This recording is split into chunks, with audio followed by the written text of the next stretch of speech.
Good morning. I am William GILLES, Senior Associate Professor at the University of Paris 1, and I would like to thank the organizer of the conference, and especially I would like to thank Mr. Tai for the organization and for the invitation. Unfortunately, this year I cannot be with you, but it was a real will to record this video to explain the European model of open data and to explain how open data can be an opportunity for Cambodia. I will not deal with transparency and open data because I think that a lot of people in the conference will discuss about that topic. It is a real need to be transparent and to develop open data to increase transparency. However, I will discuss more about the European aspect of open data. And regarding the European aspect of open data, the economic part of open data is also really important. So I will be more focused on the economic part of open data because I think it can be useful for you to see how open data can be used in order to develop countries. I will take three examples. The first one is to explain you how the European Union have decided to support innovative initiatives in order to develop open data. Second example will be to explain you how open data can be used in our daily life in order to improve the daily life thanks to the open data. And the last example will be to explain you how open data is a tool that can be used in order to meet the United Nations global goals for sustainable development. So my first example is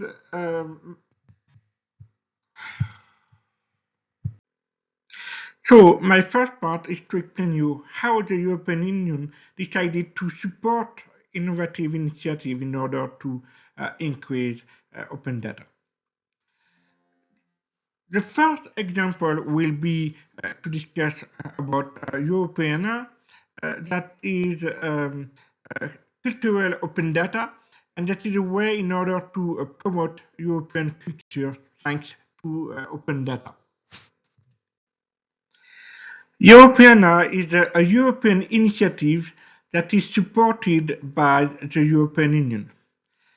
It's a European digital library, and what is interesting is that this initiative was created by France, supported by President Jacques Chirac, when Google decided to create its own library, and because Google decided to create it, the European member state decided to create a specific library dedicated to European culture.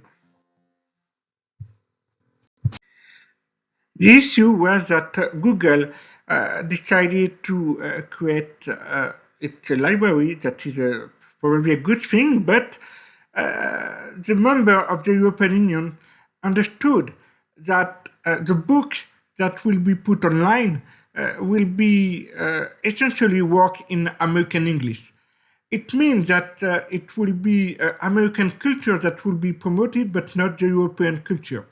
So the goal was to create Europeana in order to promote European cultural diversity worldwide, and now Europeana exists, and we can see that even if the development is still in progress, we can see that it's a real online platform with a lot of content, and it really promotes European cultural diversity worldwide, because even from Cambodia you can access to Europeana, and it is free to access. The second example to show you how the European Union can support initiative regarding open data is an initiative called RUDI, and it's an initiative developed by a French city. RUDI is a project developed by Rennes Metropolis. Rennes Metropolis is in the Brittany region. And it's an interesting project because it's a project that wants to create a data social network thanks to data. In another way, the aim is to connect the people and the companies of the metropolis of Rennes thanks to the data. So the project started in 2017, and in 2017 it was supported by the European Union. That means that Rennes received subsidies from the European Union. And thanks to the subsidies from the European Union, it was possible for RUDI to develop the project more deeply, and after they won a prize by the French government. And now you have 12 partners involved. It means that are involved in that project the metropolis of Rennes, universities, NGOs, big and small companies, and it's helped to develop a data social network thanks to the circulation of data. And for example, we have the participation of a major company of energy that is called ERDF. And the aim is to improve the quality of life of people thanks to the circulation of data.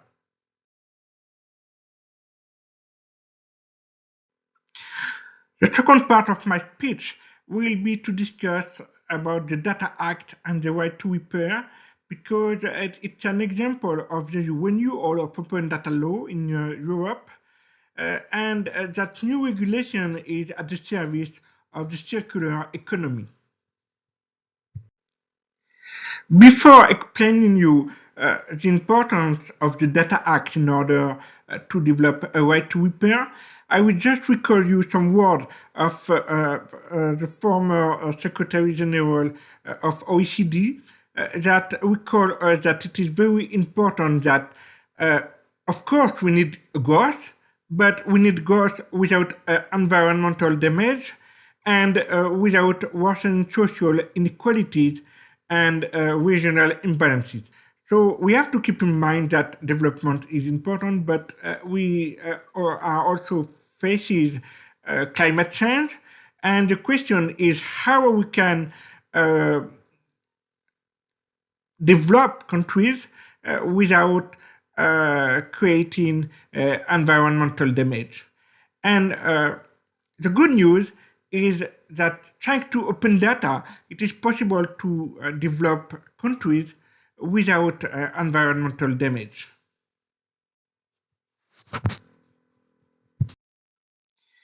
I'm going to take three examples. The first example is that open data can help favor smart mobility. And there is no possibility of smart mobility without a real and on-time circulation of data. The second example is that open data is a need in order to favor smart grid and smart buildings. Open data can help save energy. Data that are open are analyzed in order to better understand how to improve the efficiency and the energy consumption. Then it helps to save money for inhabitants, but also for citizens if government implement a strategy of smart grid for their building. It means that it's not only a smart grid for private building, but it can also be smart building for governmental building in order to save the money for the budget, and in order to reduce taxes, and in order to use the money for something else than paying the energy when it is not a need. The last example is the right to repair and the Data Act. I'm going to explain more in the next slide.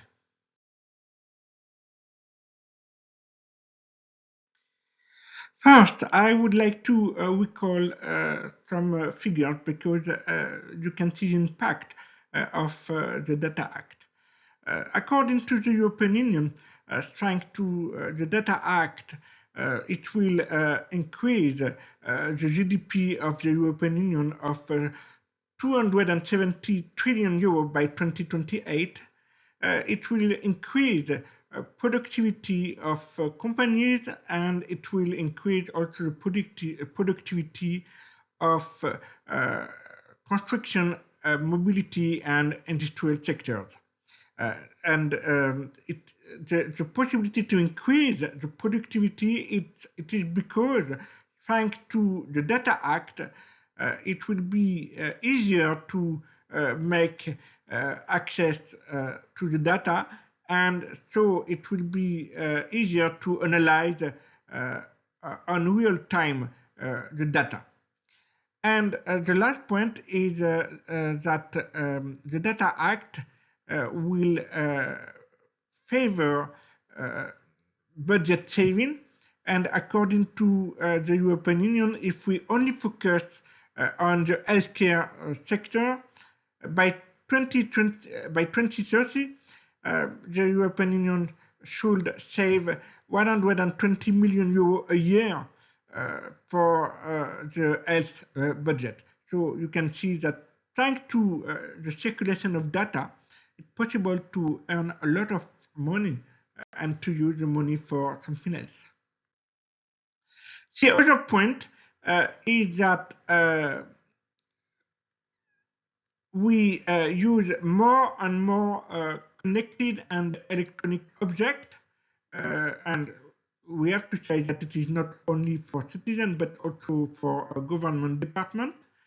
And because Europeans are using more and more connected objects, it is very important to develop the access to data on connected objects.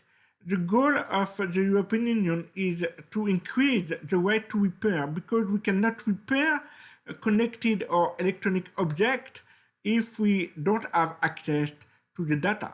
So it is very important for the European Union to create that new right of access to the data of connected objects, and that is why the Data Act will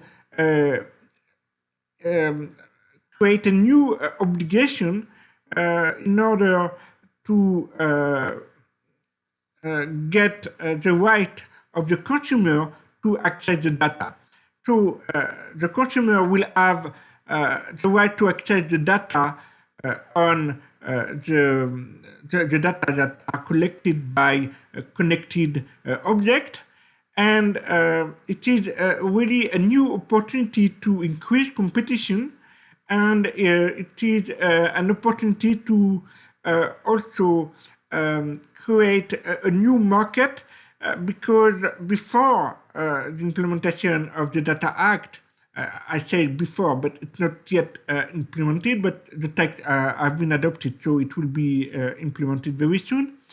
And so before the Data Act, it was not possible for the consumer to access to those data, and it was not possible for the consumer to give their object to repair the object when it was broken, because they had no access to the data.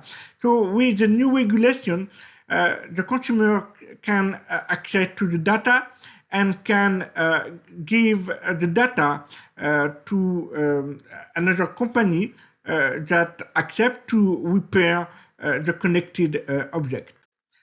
If we examine it in the bottom line, we can say that the Data Act does not consecrate itself a way to repair, but The Data Act helps to apply the right to repair by enabling the consumer to access to data generated by their connected devices.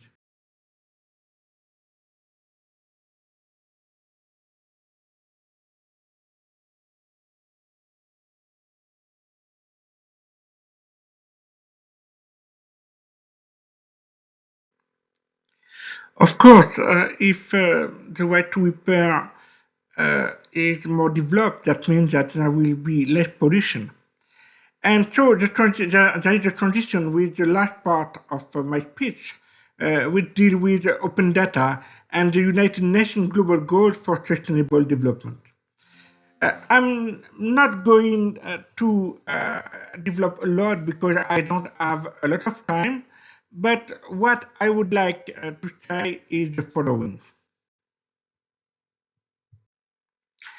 Open data contribute to the achievement of several of the United Nations 17 Global Goals for Sustainable Development. I had no time to develop more about the link between sustainable development from the United Nations and open data, but just to take some example, for example, one of the goals of the Sustainable Development of the United Nations is to reduce corruption.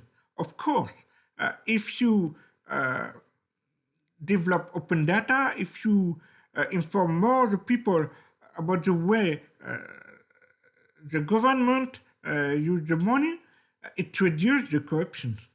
Of course, also, if you develop open data, that means that more people have access to the information, and that is also part of the 16th goal of the Sustainable Development Goal of the United Nations. So you can see that there are a lot of goals that are linked with open data, and you can know more if you read the Global Goal for Sustainable Development on the United Nations website. My conclusion will be to tell you that you should take the opportunity of open data to move toward a smart society in the age of artificial intelligence. Open data, it's an opportunity. It's an opportunity that did not exist before because we did not have the tool for that. The circulation of the data now can be used in order to feed an artificial intelligence system. And thanks to that, you can improve the quality of life, you can improve the governmental policies. Another point that is very important is that everyone can seize this opportunity to develop our society.